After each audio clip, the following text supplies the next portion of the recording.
Amém. Êxodo 33, 12 a 17 diz assim, ó. Disse Moisés ao Senhor: Tu me ordenaste, conduza este povo, mas não me permites saber quem enviarás comigo? Dissestes: Eu o conheço pelo nome, e de você tenho me alegrado, ou tenho me agradado. Se me vês com agrado, revela-me os teus propósitos, para que eu te conheças e continue sendo aceito por ti. Lembra-te de que essa nação é o teu povo. Respondeu o Senhor: Eu mesmo o acompanharei e lhe darei descanso. Então Moisés lhe declarou: Se não fores conosco, não nos envie. Como se saberá que eu e o teu povo... A gente vai conversar um pouco e vou tentar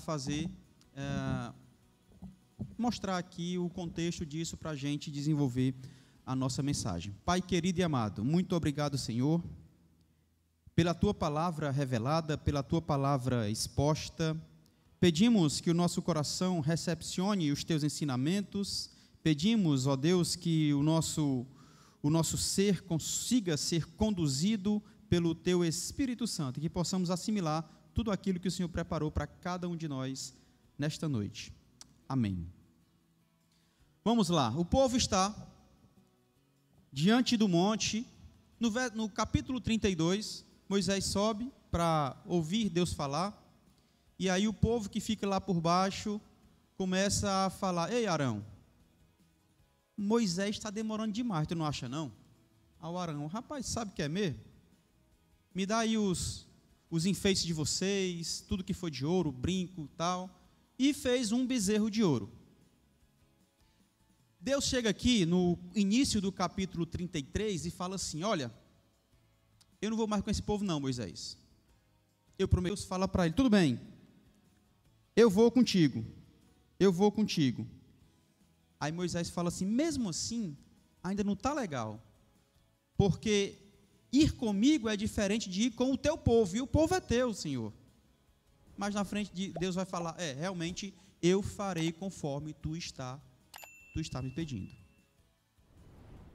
Mas na frente, a gente vai perceber, nesse ainda contexto do capítulo 33, e 32 também, e nesse contexto inteiro, né, que a presença de Deus era muito perceptível, literalmente. Uma coluna de fogo, uma nuvem. Quando o Moisés ia para a tenda do encontro, o povo intercedia e tal. A presença de Deus era perceptível. De fato, literalmente, a presença de Deus estava com aquele povo. Hoje, eu queria conversar, nesta noite, com a igreja, sobre a presença de Deus, mas não é a presença de Deus, de um Deus onipotente, que Ele está em todos os lugares. Isso é fato, nós sabemos disso. Mas é a presença revelada, ou a presença visível, a presença manifestada de Deus para o seu povo. É sobre isso que eu queria conversar nesta noite, e eu quero iniciar falando sobre os privilégios que Moisés teve em todo esse processo. O primeiro ponto é o privilégio de ser amigo de Deus, da amizade de Deus, da intimidade com Deus. Ou seja, a presença de Deus representou muito para Moisés, e a gente consegue visualizar isso. Moisés goza dos privilégios da amizade com o próprio Deus. Versículos 12 e 13 vai dizer assim: Disse Moisés ao Senhor: Tu me ordenaste. Olha a maneira que Moisés fala com o próprio Deus, né? Tu me ordenaste. Eu não estou fazendo nada além do que não deva. Foi o Senhor que disse para mim aí. Foi o Senhor que me prometeu e me ordenou levar o teu povo, conduzir o teu povo. Uma amizade, conduzir o teu povo. Mas não me permite saber quem enviarás comigo? Será possível que eu não consigo aprender um pouco mais, saber um pouco mais, conhecer um pouco mais? Quando disseste: eu o conheço pelo nome, o teu nome eu conheço, e me agradei de você. a amizade de Moisés para com Deus, trouxe ousadia da parte do próprio Moisés nesse relacionamento íntimo com Deus. Moisés conseguia se aproximar e conversar e expor as suas dúvidas, as suas dores, os seus questionamentos. E muitas vezes, aplicando para mim e para você, nós achamos que cremos ou servimos a um Deus muito distante, onde o nosso relacionamento é como um Senhor, é como um pai somente. E eu percebo que, através da vida de Moisés e tantos outros homens de Deus, na Bíblia Sagrada, o nosso relacionamento com o nosso Deus deve de fato ser como o Senhor, deve de fato ser como um amigo, deve de fato ser como um pai, e deve de fato ter essa intimidade verdadeira. 1 de João, capítulo 4, versículo 18, vai falar sobre o medo que nós não temos por causa, no amor não há medo. Ao contrário, o perfeito amor expulsa o medo, porque o medo supõe castigo. Aquele que tem medo não está aperfeiçoado no amor. Quando nós cremos que o próprio Deus é amor, quando nós cremos que o nosso Senhor Jesus nos amou primeiro, quando nós acreditamos que o Deus Todo-Poderoso entregou seu próprio Filho por amor a mim e a você, a gente não tem medo de se aproximar, a gente não tem medo de viver, a gente não tem medo de se relacionar intensamente com esse Deus. Porque o verdadeiro amor lança fora todo medo, como disse o apóstolo João. Muitas vezes nós queremos, nós tentamos, nós sabemos que precisamos, mas temos medo de nos relacionar, temos medo de aprofundar um relacionamento com Deus. Talvez com medo das exigências que possam vir. E isso eu tenho escutado constantemente. Ah, pastor, mas se eu me entregar, se eu me envolver, se eu me relacionar, eu serei exigido mais, porque o texto vai dizer: aquele que muito é dado, mas muito será cobrado. Nós, como filhos de Deus autênticos, nós, como discípulos de Jesus Cristo de Nazaré, não precisamos, não devemos ter medo de nos relacionar com o Deus Todo-Poderoso. Muito pelo contrário, temos que reconhecer a sua grandeza, exaltando o seu nome e nos debruçarmos aos seus pés, literalmente. Nosso relacionamento com Deus tem que ser de intimidade real e verdadeira. O Moisés, ele, além de ter esse relacionamento estreito, além de questionar algumas coisas, no versículo 12, ele intercede, aliás, ele questiona as intenções divinas. Ele fala: ei, Senhor, já que o Senhor me conhece pelo nome aí, me explica um pouco mais, deixa eu entender, compreender quem é que vai com a gente, quem é que vai comigo, quem é que vai me acompanhar nesse processo de conduzir o teu povo. A gente tem conversado aqui na escola bíblica que o cristão precisa refletir, precisa meditar, precisa questionar mesmo. Refletir. E muitas vezes nós ouvimos uma palavra, ouvimos uma pregação, ouvimos um conselho, sem refletir, sem meditar, e as dúvidas crescem em nosso coração. As dúvidas vão cada vez mais aumentando, acumulando, e a gente se questionando. O nosso desafio, assim como Moisés fez, é não deixar essa dúvida encontrar um local no nosso coração e aumentando, e aumentando, e aumentando, a ponto da gente de fato perder a fé. Nós precisamos refletir, buscar saída e solução e buscar os segredos de Deus. Versículo 13, olha aí, ó. Se me vês com agrado, revela-me os teus propósitos, para que eu te conheça e continue sendo aceito por ti. Lembra-te de que esta nação é o teu povo. Ele fala: ei, Senhor, revela-me os teus propósitos. O salmista 25:1, olha o que ele vai falar aí, sobre o segredo de Deus. Salmo 25:1 vai falar que o segredo do Senhor é para... É esse o 21? Tá. O Salmo 25, eu acho. Então eu errei o versículo aí. O segredo do Senhor é para aqueles que o temem. Deus revela os seus segredos para aqueles que o temem, que o louvam, que reconhecem o seu chamado. Que reconhecem o seu chamado. Que reconhecem o seu senhorio. Que reconhecem que Ele é de fato o Deus Todo-Poderoso. João capítulo 15, versículo 15, o próprio Senhor Jesus vai declarar que nós como discípulos, nós como filhos, nós como servos, nós como herdeiros, nós como íntimos, aí ele fala assim, não chamo vocês mais de servos, porque o servo não sabe o que faz o seu senhor. Em vez disso, eu chamo de amigos, porque o amigo, tudo que o ouvi de meu Pai, eu tornei conhecido a vocês. Ou seja, nós temos o segredo de Deus, nós sabemos o segredo de Deus, nós conhecemos o propósito de Deus, podemos pedir a Ele, confiar nele, acreditar nele, crer em seus propósitos sobre nossa vida. Não temos mais segredos, ou Ele não tem mais segredos diante de nós. Ele expõe os seus propósitos sobre cada um de nós. Ainda no versículo 13, ele vai falar assim, de Êxodo 33, verso 13, ele vai falar assim: revela-me o teu propósito, lembra-te de que esta nação é o teu povo. Falando de amizade de Moisés com Deus, e aí, claro, também a nossa amizade com o nosso Deus, o melhor motivo, ou a melhor maneira que nós podemos usufruir da amizade com o nosso Deus, é intercedendo pelos outros.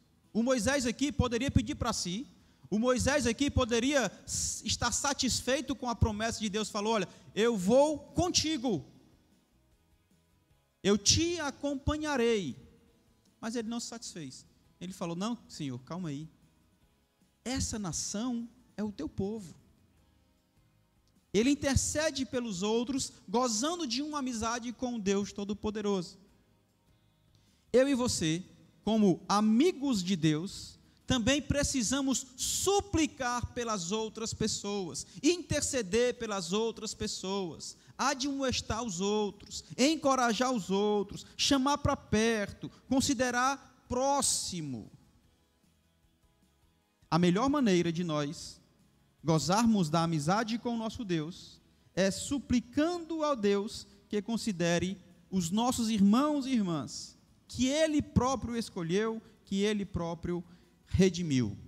Eu me lembro que Abraão, ele intercede por toda uma cidade. Ele estava de boa já, mas ele decidiu interceder por Sodoma. Eu me lembro que o próprio Senhor Jesus, ele intercede por si primeiramente, pelos seus discípulos e por todos os crentes. Ele intercede por todos. Ele intercede pelos seus discípulos. Daniel também intercede. Todos esses exemplos servem para mim e para você, assim como Moisés fez aqui, que nós possamos interceder mais uns pelos outros, buscando conhecer a situação do outro, buscando entender o que o outro tem passado, está passando. Nós, como filhos de Deus, temos esse acesso livre ao nosso Pai, e não só para pedir ou agradecer, mas também para interceder. E penso que nós deveríamos usufruir mais dessa bênção, dessa particularidade na amizade com o nosso Deus. Eu penso que nós deveríamos interceder mais uns pelos outros. Primeiro, eu percebo que o Moisés, ele gozava de uma amizade especial, diversos privilégios por esta amizade. Segundo, eu descubro que viver na presença de Deus, ou estar na presença de Deus, repito, não como Deus onipresente, mas como a presença percebida, visível, palpável, é uma bênção.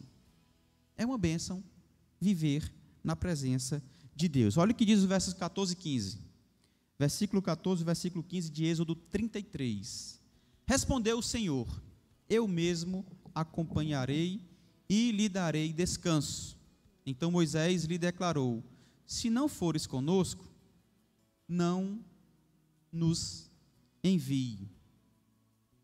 O que Moisés fala aqui para mim e para você é que a presença de Deus é a maior bênção que eu e você podemos ter. Nada pode se comparar, nada pode se comparar. Hoje, na escola bíblica, nós falamos que, lá em João capítulo 8, os judeus estavam falando: Senhor, que história é essa de liberdade? Que história é essa que você está dizendo que nós seremos livres? Se nós somos filhos, descendentes de Abraão, se nós nunca fomos escravos, como é que você vai falar sobre a liberdade?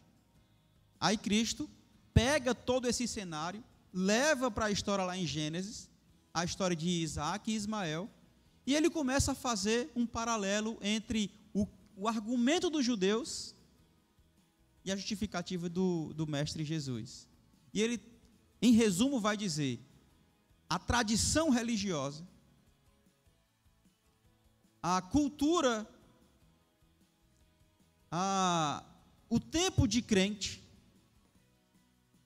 a descendência espiritual, a herança espiritual, tudo isso é bacana, tem valor, mas nada se compara à presença de Deus na vida do cristão. Tudo isso é muito bom, é muito legal, é muito positivo você ter experiências, você perceber milagres, você vivenciar no reino de Deus, durante tempo, evangelizando, discipulando. Mas se a coluna de fogo sai da sua vida, sai da sua presença, a gente perdeu tudo que nós tínhamos. A maior bênção do cristão é a presença de Deus na sua vida.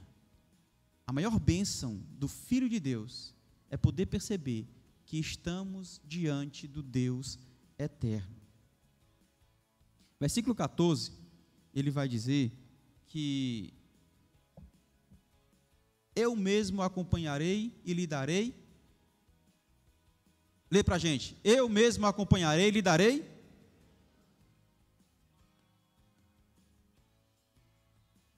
E lhe darei descanso. A presença de Deus,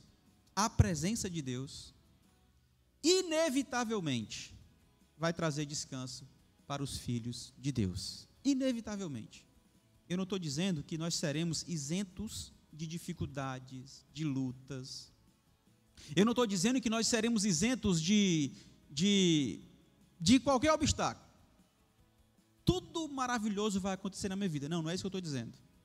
O que eu estou dizendo é que, acima de todos os obstáculos, dificuldades, nós cremos que existe um Deus sobre todas as coisas, que guia os nossos passos, e que mesmo que a gente ande, como louvamos aqui há pouco tempo, pelo vale da sombra da morte, Ele estará conosco, nos sustentando. Inevitavelmente, a presença de Deus vai trazer descanso para o povo de Deus.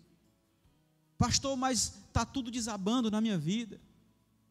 Estou sofrendo pra caramba, é enfermidade, é desemprego, é tudo, pastor.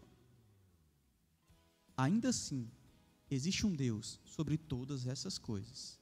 O Deus que guia os nossos passos. Não estou dizendo que Ele vai tirar tudo isso amanhã, que vai resolver todos os teus problemas amanhã. Não estou dizendo, pode ser que faça, pode ser que aconteça, pode ser que não, mas independente se acontecer ou não, Ele continua sendo Deus eterno e todo-poderoso. Ele continua sendo o guia dessa igreja, da minha vida e da sua vida. Porque, inevitavelmente, a presença de Deus sobre nós vai nos levar a um lugar de descanso. O salmista vai dizer: descansa nele, encontra refúgio, faz dele a tua morada. A presença de Deus, inevitavelmente, vai nos trazer descanso. Versículo 15, olha o que é que vai dizer aí. Se não fores conosco, não nos envie. O Deus Todo-Poderoso falou para Moisés: Moisés, eu não vou, mas vou mandar o meu anjo. E falou mais: você vai lá para Canaã. Essa galera vai para Canaã, vai para a terra prometida. Se fosse hoje, hein? Deus falando assim: ei, chapa, o anjo vai na tua frente. Eu não vou não, porque eu estou coisado, mas o anjo vai na tua frente e a terra prometida está entregue em tuas mãos. Aí a gente falava o quê? Aleluia. Oxe, glória a Deus. Moisés falou negativo. Se a tua presença não for com gente, nós não iremos. Pode vir anjo, pode vir promessa, pode vir bênção. Eu quero é o Deus das bênçãos. Não estou dizendo que é ruim não, bênção não é legal, ser abençoado é legal demais. Até porque a gente é abençoado para abençoar os outros. Só que casa, carro, dinheiro, festa, celebração, seja o que for, sem a presença de Deus em nossa vida, não vale nada. Porque a presença de Deus nos conduz ao descanso, nos conduz à paz, nos conduz à verdadeira adoração e liberdade em Cristo Jesus. Um anjo, a terra prometida, ele fala negativo. Se a tua presença não for conosco, nem nos envie. Não vamos não, porque nós não vamos de jeito nenhum. Terceiro ponto. Na presença de Deus, eu descubro que existe privilégios de amizades entre Moisés e o próprio Deus, que a gente precisa aprender algumas coisas. Na presença de Deus, eu percebo que está a maior de todas as bênçãos, que é o próprio Deus, que é o Deus das bênçãos. E terceiro, na presença de Deus, eu descubro que existe alegria. Alegria. O Moisés, ele falou: Senhor, tudo isso é muito bacana. Tudo isso foi prometido, foi o Senhor que ordenou, foi o Senhor que prometeu, é muito legal.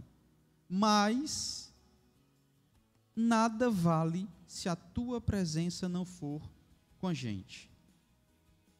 Moisés sabia que era bênção a caminhada rumo a Canaã, a terra prometida, que mana leite e mel, meu povo. Mana leite e mel, tudo de bom, tudo de especial, tudo de mais maravilhoso. Mas a alegria do Moisés não estava nas coisas. A alegria de Moisés estava na presença visível, perceptível do Deus Todo-Poderoso. De nada adianta ter tudo isso e ter o Deus escondido de você, que foi o que ele falou. Vai o anjo, vão-se embora, eu vou ficar por aqui, não vou não. Ele fala: cara, não dá. Não dá. Porque a minha alegria está em te servir, está em te tocar, está em te ver, está em te perceber. Quantas vezes, né? Nós estamos servindo a Deus e aceitando que Ele fique longe. Até porque muitas vezes a gente pode pensar que as nossas coisinhas, que a gente não quer falar para ninguém que a gente faz, né? Nossas marmotas, a gente pensa assim: poxa, se ele estiver mais perto, ele vai ver tudinho, né? A gente prefere que ele fique longe mesmo. Senhor, realmente é melhor mesmo, manda só o anjo mesmo, vai, né? Eu estou meio coisado hoje, não sei o quê. Não. A nossa alegria deve ser servir ao nosso Senhor. A nossa alegria, o nosso gozo, o nosso prazer é declarar a glória desse Deus, é louvar a glória desse Deus, é exaltar o nome desse Deus. A nossa alegria, meu povo, é chegar aqui, quando for para louvar, louvar de verdade. Não estou dizendo que tem que gritar e pular, não. Se quiser fazer, faz. Mas o teu coração tem que estar alegre na presença do Deus eterno. O meu Deus precisa perceber algo diferente na minha adoração, no meu culto. O problema é que nós queremos nos alegrar quando assistimos uma pregação, um louvor, quando a gente espera que o pastor pregue aquilo que eu imaginava, do jeito que eu queria. Não, a gente vem para cá para adorar e celebrar ao único que é digno de louvor e adoração. Pastor, levita, pregador, cantor, nada disso merece, só um é digno, e é o nosso Senhor Jesus. Aí, tem dias que o pastor vem aqui, não prega o que eu queria, e a gente fala o quê? A pregação foi mó pai, ó.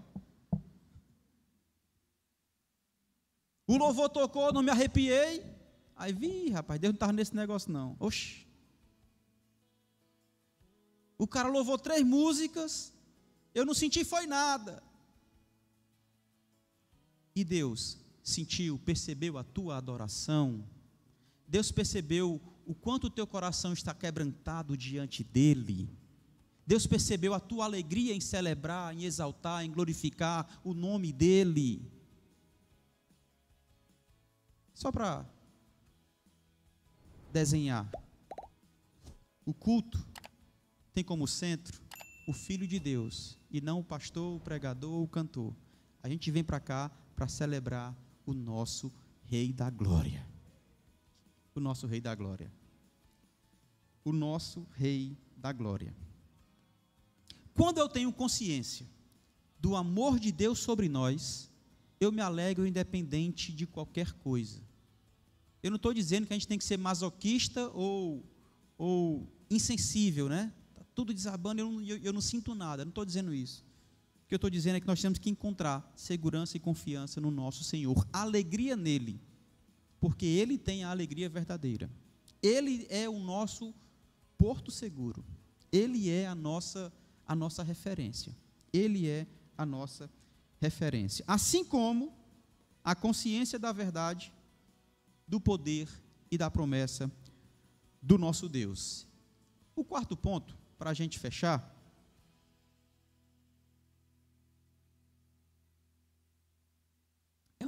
é um desafio para a igreja, é um desafio para nós, tá? O quarto ponto é um desafio para nós. O primeiro ponto é que na presença de Deus, a gente percebe a amizade do Moisés com o próprio Deus, envolvido em uma intimidade e um relacionamento massa. O segundo ponto, a gente percebe que na presença de Deus, lá a gente tem a melhor de todas as bênçãos. O terceiro ponto é que na presença de Deus a gente encontra a alegria verdadeira. Nele, não nas circunstâncias. A gente consegue glorificar ao Deus Todo-Poderoso pelo que Ele é e não pelo que Ele faz. E o quarto ponto é que na presença de Deus, eu descubro o poder da oração intercessora. Escreve, vou orar hoje pelo Nixon, vou orar hoje pela família Bartolomeu. Escreve. Se possível, pergunta o que é que o outro precisa em oração. Manda uma mensagem. Estou orando agora, estou entrando agora em oração. O que você precisa? Tem algo que você precisa? Está chorando diante de Deus? Eu quero orar contigo, quero chorar contigo em oração. Está precisando de algo? Vamos nos juntar em oração. Vamos juntar nossa fé, vamos interceder juntos. Vamos batalhar juntos em fé. Vamos orar, interceder. Moisés poderia pensar só em si. Eu quero, Senhor, para mim, Senhor, minha família, Senhor. Vamos adotar a cultura da intercessão. a beleza da intercessão, o vigor da intercessão, o fervor da intercessão. Sentir a dor do outro, o que o outro tem passado, tem sofrido, e muitas vezes passando sozinho. Glória a Jesus que nós temos alguns grupos pequenos que conseguem compartilhar muitos bons momentos nas horas das dificuldades. Isso é top, é maravilhoso. Mas às vezes a gente peca por falta de espaço, de tempo e de se preocupar, de se importar com o outro mesmo.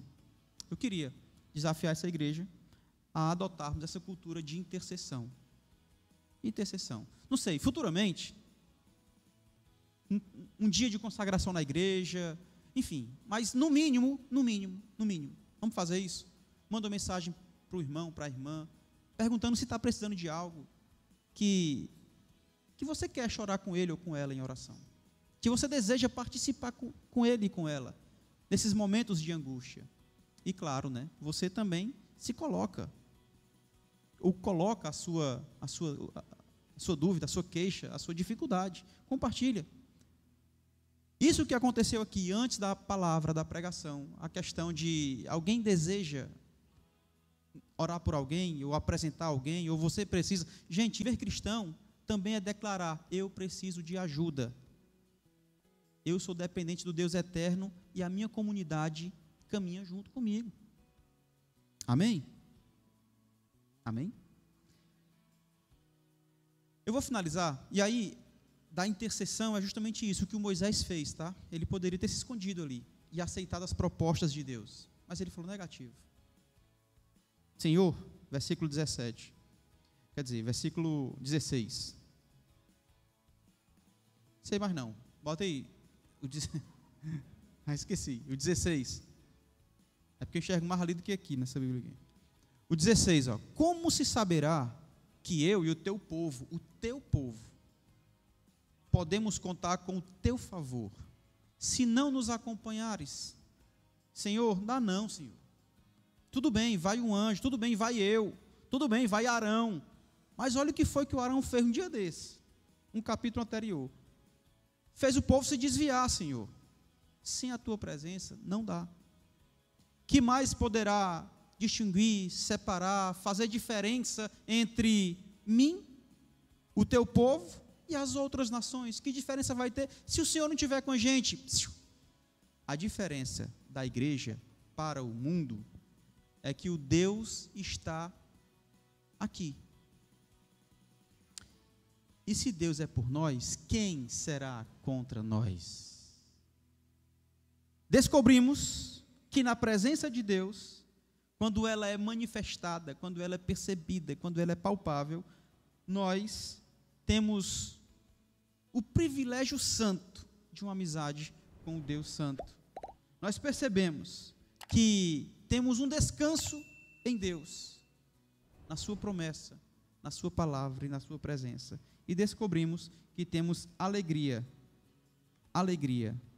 porque não há nada melhor do que a presença do nosso Senhor Jesus. Vamos louvar o Senhor, chamo o Ministério de Louvor e vamos orar também, né? Fica de pé.